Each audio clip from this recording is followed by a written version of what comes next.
ये नान उवारो सोने के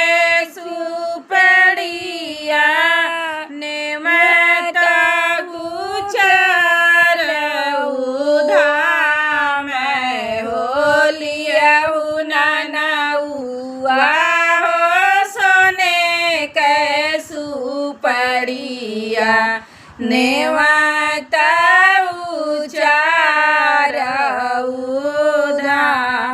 गया मैंने गया कैगा जाधर और जे वीर हनुमान हो गया मैंने गया कैगा जाधर और हनुमान काशी मैंने गंगा महारानी और तो भोलेनाथ काशी मैंने गंगा महारानी और भोलेनाथ धरती पे नेवाता उसे नागर जवा हाथे हार दिया के गांठ धरती पर नेवाता उसे नागर जवा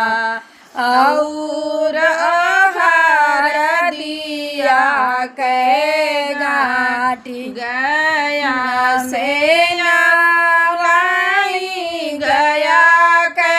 गजाधर और जे हनुमान हो काशी से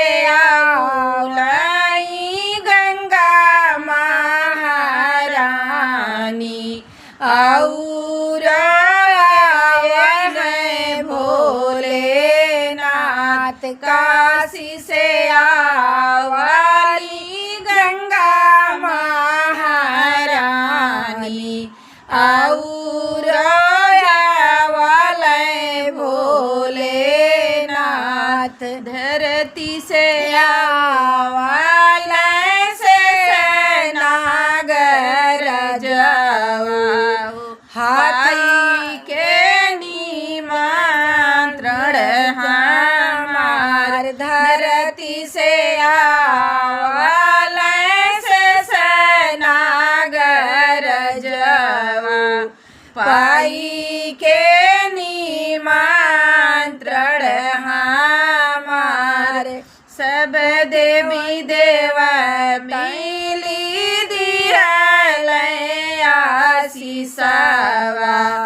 सकल पूरन काज हमार सब देवी देवता मिली दिया आशीर्वादवा सकल पूरन भय सब काज धन धन भइले